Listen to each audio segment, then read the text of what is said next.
Hello and welcome to this episode of sMater, a podcast by clinicians for clinicians, brought to you by Mater, an Australian leader in healthcare for more than a century. My name's Gillian Whiting. And I'm Bronwyn Jennings, Gynecology Oncology Clinical Nurse Consultant at Mater Hospital, Brisbane. And we're coming to you from Meanjin, the land on which this podcast is being recorded. Today we are joined by Professor John Hooper, Mater Foundation Fellow and Senior Research Fellow at Mater Research. John leads the Cancer Biology Research Group and is one of the co-leaders of the Mater Ovarian Cancer Research Collaborative. John has also authored more than 70 publications, with his research currently focused on understanding molecular mechanisms underlying cancer. Today, he's joining us to talk about his upcoming clinical trial, which has the potential to change the way we diagnose and treat ovarian cancer. Mater. Caring for the community for more than a century. Innovators in health, education and research. Home to world-class clinicians. State-of-the-art facilities. High-quality, patient-centered Australia's largest and leading turning maternity scientific discoveries Educating into the nurses, life-changing healthcare advancement, compassion provider. integrity. We are Mater. We are Mater. We are Mater. This is sMater.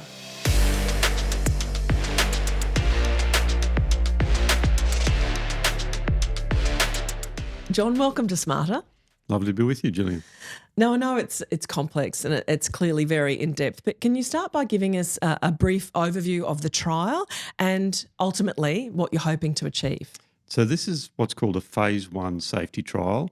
And what we're doing is evaluating a new agent that we've developed as a PET-CT scanning contrast agent. So this radioactive agent will be injected into patients. And what we're looking at is, number one, is it safe in patients? And number two, where does it accumulate in patients? Does it accumulate in their tumours over their normal organs? And ultimately, what's the big picture? What are you trying to solve? Well, the big picture is we're trying to diagnose ovarian cancer earlier. That's number one. And number two, we're trying to identify patients who could then go on and be treated with the same agent with a different radioactive particle attached. So we diagnose them, well, we stratify them for treatment, essentially. We identify the patients who could then go and be treated with the same agent. It's very exciting. We can go into the diagnosis and treatment benefits in more depth shortly, but take us back to the beginning. Where did this research journey begin for you? Well, it's been a very long journey for me. It was something that I discovered when I was working in the US in 2001 through to 2003, and we did the initial characterisation work there. I brought that technology back to Australia with me when I returned in 2003 and have been working on this topic more or less since then, on and off for about 20 years. So it's terrific to be here at this stage where we can actually take something that I discovered and developed into patients, to test in patients. Very exciting. Yeah. John, what trials and studies have been performed to date using this technology and these proteins? This has never actually been tested in humans before. We've done tons and tons of what are called preclinical studies to evaluate it. They look very exciting. What we have done a lot in humans is we've taken specimens from patients who have been treated at Mater, using their tumour specimens to look at whether the target, or how often the target protein is present in patient tumours. And we see that the target is present in about 90% of patient tumours. So we're very excited about that because most ovarian cancer patients could benefit from this agent ultimately if the phase 1 trial is successful. This trial has gone straight to humans. I understand. Why is that and how is that happening? Yeah, so this is what's called a microdosing trial, so that the level of the agent, the protein component of the agent which is injected, and the level of radiation that injected into the patient is at a micro level. So the risk to the patient is vanishingly small. And because of that, we actually fall outside of the TGA, outside their governance program, because the risk to patients is so low. But on the other side, the potential to benefits to patients is so large because of that. So weighing that all up, we can go straight into patients from the preclinical studies. And does that save a lot of time? Saves a lot of time and saves a lot of money. To go into primates would be upwards of $5 million, probably more like $10 to $15 million to evaluate it in primates. And if this trial is successful, we will have to do that. But because of this trial, if it is successful, we will be able to attract industry money, pharma money to actually go to that next level. Yeah. At this stage, there are no tests effective enough for a population-based screening program for ovarian cancer. The blood test CA125 can be used to help diagnose or exclude ovarian cancer. However, half of all women with early-stage ovarian cancer do not have elevated CA125 levels. Raised CA125 levels could also be caused by the likes of menstruation, endometriosis, or ovarian cysts. We know that one of the biggest issues facing women with ovarian cancer is early diagnosis. This can change the game. Is that right? This can change the game. We're blessed in Queensland in particular, but wider Australia, by having the best standard of gynecological oncology service in the world. And so I think the most important thing for women is that they get to those services as quickly as possible from their GPs. Once they get to a gynecology service, you know you're going to get world's best practice care. And hopefully this can be added into that. So when a patient comes into the service, they can have the PET-CT scan to identify them. Okay, you should then go on and have this treatment. It helps in that decision-making process. I think that's one of the possible outcomes. Potentially a bigger outcome would be what's been seen, similar to what's been seen in prostate cancer with PSMA targeting. So PSMA is a similar target to what we're going after, but it's predominantly present in men's malignant prostates. And so initially when that came on to the scene, it was used as a theranostic, so to identify patients who could then go and have treatment. But it's turned out to be so effective that now it's used very early on in the process to actually diagnose men who have prostate cancer. So that's like the next level outcome that we could potentially achieve with this agent. And I don't want to oversell it. It's very important ethically, I think, not to oversell this, but that's personally something that, would be such a fantastic outcome for us. Very exciting, as you said before. Yeah, absolutely. So is a potential application then that it could be taken back a step further and introduced as part of a population-wide screening program? I'm not sure if it could ever be implemented. You know better than me, Bron, in terms of a population-wide screening process. But my great hope, and one thing I don't want to oversell this, is that it could come much earlier and potentially be used by GPs even during that process, where there could actually be a step before that in a population-wide screening process. I think even I wouldn't dream of that at this stage. Yeah. What does it involve from a patient's perspective? So a patient's perspective, the patients will be recruited from the MARTA Gynecological Oncology Service and the Royal Brisbane's Gynecological Oncology Service. When they are involved in the trial, if they decide to go on to be involved in the trial, they will arrive at the nuclear medicine department at the Royal Brisbane Hospital on day one. They'll be evaluated by the team there just to make sure that they are fine on the day. They'll then be injected with the micro dose of the agent. They will then be monitored for 3 to 4 hours. Then they move across to what's called the Hurston Imaging Research Facility, where they'll have the PET-CT scan. And that'll take somewhere between half an hour to 2 hours. Then they'll come back 2 days after that, and then another 3 days after that. So it'll take about 5 or 6 days of them with 3 visits to the Royal Brisbane Hospital. And they'll be very thoroughly monitored by the nuclear medicine department over there. They're very accomplished in these sort of trials. John, how long do you anticipate the trial will take to recruit the number of participants you need? In best case scenario, Bron, it'll be 2 years. And so we're really setting up our systems to be as efficient as possible in identifying patients and then recruiting them into the trial and then scheduling them so that we get the biggest bang for buck in terms of when they can be scanned over at the Royal. We do have to be careful that we monitor the patients, particularly the earlier patients, so that we don't start the next patient till we're completely satisfied that everything has gone well for those first couple of patients. Yeah. How many participants are you wanting to recruit for the Somewhere study? between 15 and 30 patients, depending upon how many patients we need to optimise the scanning process. Yeah.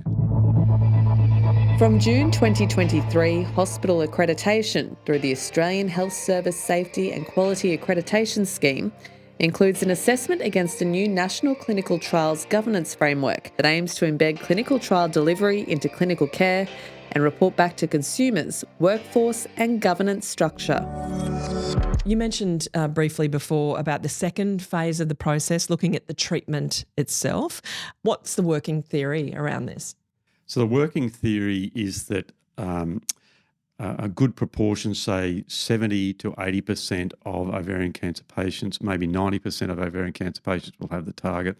Of those, we're predicting based upon the analysis that we've done, about 50%, up to 50% would have high enough levels of the target to then go on and have the treatment. That's what we're predicting based upon the data that we have. Now, for that 50% of patients, they would then receive the agent as a treatment. So in the initial PET-CT scan, we attach a radioactive particle called zirconium-89. If they then go on and have the treatment, we switch the radioactive particle from zirconium-89 to a high-energy emitter called lutetium-177. So essentially what you're doing is from the scan, you know how much of the agent actually accumulates in patient tumours. And then when you switch across to the high-energy beta emitter, you know that it's attaching to the cancer cells and that emission is going to be given off and then kill the surrounding cancer cells. So you can be more confident from that first step that you're treating the tumour and you're also not causing harm to the patient. John, based on the evidence and studies to date, what's your scientific gut feeling? What do you think the outcomes of this study are going to be? As I said, Bronwyn, I think the best case scenario would be that about 50% of patients would then be eligible to go on and have a treatment. And I think that's important, certainly for those patients that can go and have a treatment. It's also important for the other patients that they can quickly be identified as they're not going to benefit from this treatment, therefore we need to move them on to other new treatments that are coming through. And I think we're in a very exciting phase in ovarian cancer research and research into other gynecological cancers because there are a lot of new therapies coming through that are going to be evaluated in the next 5 years. Yeah. We know these things take time. When do you think that phase of the trial will be completed? Oh, dear, Is yeah. that looking in the crystal ball? And also, what are the biggest challenges that you expect during that phase? Yeah, so we expect that certainly within the 2 years we'll have a very good understanding of how good a target we really have, and possibly within the first 3 patients we may have a good feel for that. After that, if the trial data is positive, I think we're going to have a lot of interest from commercial, the big pharmaceutical companies that they want to fund the further development of it. The stage that we're at, there are just so many new candidates coming through. The pharmaceutical companies don't know what to invest in really because it's just so much things have so much potential. When you get through a phase 1 trial, then the pharmaceutical companies can have much more confidence, and that's when they're prepared to jump in and invest many hundreds of millions in doing the things like the primate studies and then the treatment trials, which are very, very expensive. And so if all that looks good, I think, the regulatory regime, the way it is, it could be another 7 years before a treatment could start to be, really implemented in the early phases into patients. Yeah. John, earlier you mentioned that this type of process has been used with prostate cancers. In terms of broader applications, could this kind of technology be promoted for other types of cancers as well? Yeah, Bron, that's a really good question. We're very excited about it as a target. It's not very widely expressed in normal human tissues, but it is very highly expressed in a number of significant cancers. So a lot of breast cancer patients have this target, bladder cancer patients, lung cancer patients, even colorectal cancer patients, and even men who have aggressive prostate cancers that aren't eligible for PSMA targeted treatments. So I'm very hopeful that that this will be an agent that can be used in a range of different cancers. There's a significant upside with this. Yeah. It's been a long journey, as you've said, and it is getting to that very exciting point. You must feel incredibly proud of where you are at this point. Proud and exhausted, Julie, I have to say. It has been a long journey, and it's been a wonderful learning experience.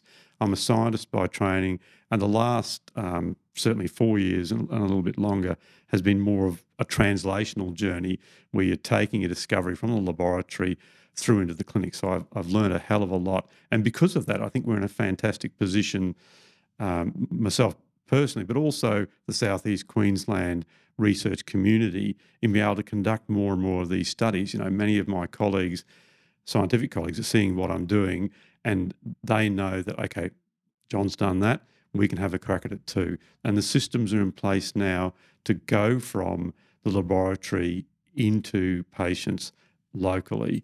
And we've had examples of that before, but there really is a groundswell in the community of being able to do that now. It's giving everyone a lot of confidence, which is fantastic to see. So, John, before we go, we'd like to introduce you to a little segment we call the Checkup. So this is about finding out a little bit more about you as a professional, also as a person as well. So Bronwyn's going to ask you 5 quick questions. Right. Brace yourself. You ready? So the first question, if you weren't doing this, what would you be doing? What would I be doing? Well, actually, before I started training as a scientist, I was an accountant, chartered accountant. So Whoa. I'd probably still be a chartered accountant. There you go. Saving lives in a different way, maybe, John. If you could impart one piece of knowledge on a science student, what would it be? To enjoy yourself, to enjoy the journey. That's the most important thing. If a genie could grant you one wish, what would it be? A cure ovarian cancer? Yeah, absolutely. Yeah. If you had a day off today, what would you be doing? I'd be having a lovely lunch, a lovely cafe with my wife and 2 kids. And the final question, what TV show best portrays your profession? Sherlock Holmes? Agreed. Fantastic answer. It's been great to meet you, John, and thanks so much for joining us on sMater. My pleasure, Julian.